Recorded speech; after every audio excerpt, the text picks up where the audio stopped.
Hi everyone, in this video I would like to explain one of the grammar teaching methods called the inductive approach.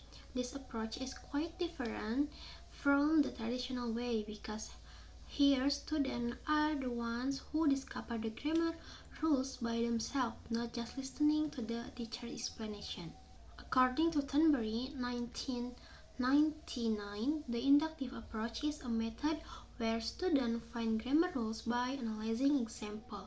Similarly with Rousseau, 2017 say that this approach emphasizes learning by discovery, meaning students are encouraged to notice patterns first and then create the rule themselves. So in short, students see example, find the rule and apply it. Next principle. The inductive approach is based on several key principles. First, students learn grammar by discovering it, not by memorizing it. Second, grammar is always taught in context, so students understand the meaning and use. The third, the teacher's role is a facilitator, guiding students to find the rule. The fourth, we focus on meaning before form. Students understand what the sentences mean first, then identify how it's formed. And finally, learning is active and student-centered. This helps students remember grammar better because they directly involved in the learning process. Next, the syntax or steps the inductive approach. The inductive approach usually follows several steps. The first is presentation. The teacher gives some examples that contain the target grammar. The second is observation. Students look at those examples carefully and try to notice patterns. The third, generalization. Students make the grammar rule based on what they see. The fourth, practice. They apply the rule in short exercise. And the fifth, production. They use in their own speaking or writing. And finally, feedback. The teacher confirms and corrects the rule if needed. So basically, students move from seeing example to using the rule on their own. In this approach, the teacher doesn't dominate the class. Instead, the teacher provides examples, gives hints, and supports students as they discover the rules. Meanwhile, students play an active role. They observe, discuss with peers, and try to form the rule themselves. This makes grammar learning more interactive and meaningful, especially for advanced or motivated learners. So, to conclude, the inductive approach focuses on student discovery, active participation, and learning grammar in context. It helps students understand and remember grammar better because they are motivated in the process of finding the rule. Thank you. Hello, good morning. Good morning. How are you today? I'm fine. Okay, that's great. Today we're going to learn about passive voice. But before that, please tell your name first. Okay, my name is Fadil Mazib. Okay, Fadil. Have you ever heard about passive voice? No. Okay, don't worry. Today we will learn about passive voice. I want to tell you the rule first. And let's look at the example and try to find together, okay? Okay. Alright. Please read these sentences. This? Yes, all of the sentence. Okay. The teacher cleans the board. And then the board is cleaned by the teacher. What's that mean? the second one. Okay, the second Okay, one. please. The student write the homework. And the homework is written by the student. Okay, before that, do you see the differences about the sentences? It's like mirip, kayak mirip gitu. Cuman kayaknya berbeda deh.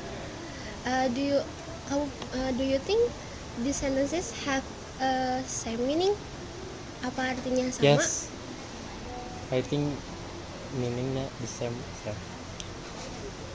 Okay, let's find out the differences. Okay. What do you notice about this sentence? The teacher is Clean. Subject. Subject. Okay. The cleans is verb. Verb. Okay, the board is Object. okay. This is the subject. Verb. Cleans the verb. The board is object. Object. Okay. The subject is the pelaku in bahasa Indonesia. Pelakunya, verb is kata kerjanya, objective is yang dikenai oleh pelakunya. Kayak gitu. Oke. Terus apa bedanya sama yang bawah? Kalau aku lihat ya, perbedaannya adalah yang pertama itu menceritakan awalannya, contohnya kayak di teacher. Itu yang kalau kayak yang kedua the board dulu. Jadi menurutku berbeda. Ya, oke. Coba kayak gini. Kan ini subjek, ini verb, ini objek. Kalau di passive voice itu subjeknya si objeknya jadi pelaku. Terus verbnya jadi ganti kerja kedua. Kalau ini clean, ya, ini clean. jadi cleaned karena dia verb kedua.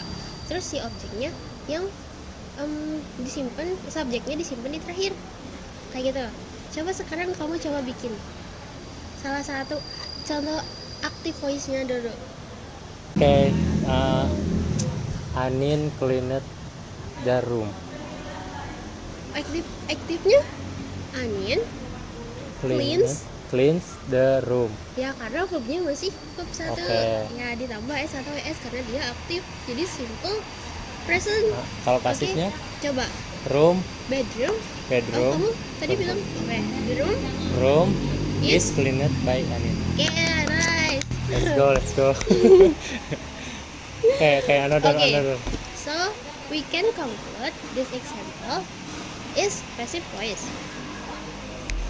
Jadi ini cleans itu verb, jadi cleaned karena dia jadi verb kedua. Ya. Terus tadi kayak objeknya dipindah ke depan, subjeknya jadi dikenai oleh Objek. Nah, bentar. Jadi kalau formnya adalah subjek ditambah be to be, tahu? M is are itu to be. Ya. Kalau M buat I. Is buat it. She. He. Kalau are buat you. We. They. Nah, oke, nice. Terus ini verb ketiga yang ditambah ed. Kalau ini kata ketiga berarti? Iya, kalau ini cleaned sama written. Tadinya ini kan write verb satunya, dia verb 2 jadi written. Oke, nice. Oke, jadi we can conclude the passive voice a sentence structure where the subject receives the action. Apa itu? Berarti passive voice adalah struktur di mana yang subjeknya dikenai oleh aksi. Ya, jadi kayak si subjeknya tuh objek. Kayak minuman itu diminum Fadil, bukan Fadil minum minuman gitu. Berarti beda dong meaningnya. Iya, karena jadi tujuannya adalah buat emphasizes untuk menekankan subjek menerima action, highlight the event itself or actornya nggak diketahui. Kalau nggak important. Nggak penting. Ya, jadi kamu ngerti gak sekarang? Ya. Jadi tadi apa rule-nya, Dil? Subjek be to be ya. verb ketiga Terus, plus by agent tuh subjeknya jadi si pelakunya. Nah, gitu. Misalnya aku. Ya, jadi kayak tadi kayak Fadil makan pisang itu kan aktif. Kalau pasifnya adalah pisang dimakan Fadil gitu kalau dalam sentence. Coba sekali lagi contohnya. Oke. Anin was Apa itu nyuci? Ya, nyuci. Apa? Baju clothes. Ya, berarti pasifnya Clothes washed. Ya, by Anin. Yeay. Let's go. Tapi tadi to be-nya lupa. Oh iya, berarti Kan aku cewek, berarti is. Kan she pakainya is. Berarti clothes is washed by Anin. Ya, nice. Okay. It's a long good job for today, Fadil. You find the rule all by yourself. That's how the interactive grammar approach works. Okay, thank you for today. Thank you for the participation. Okay, thank you.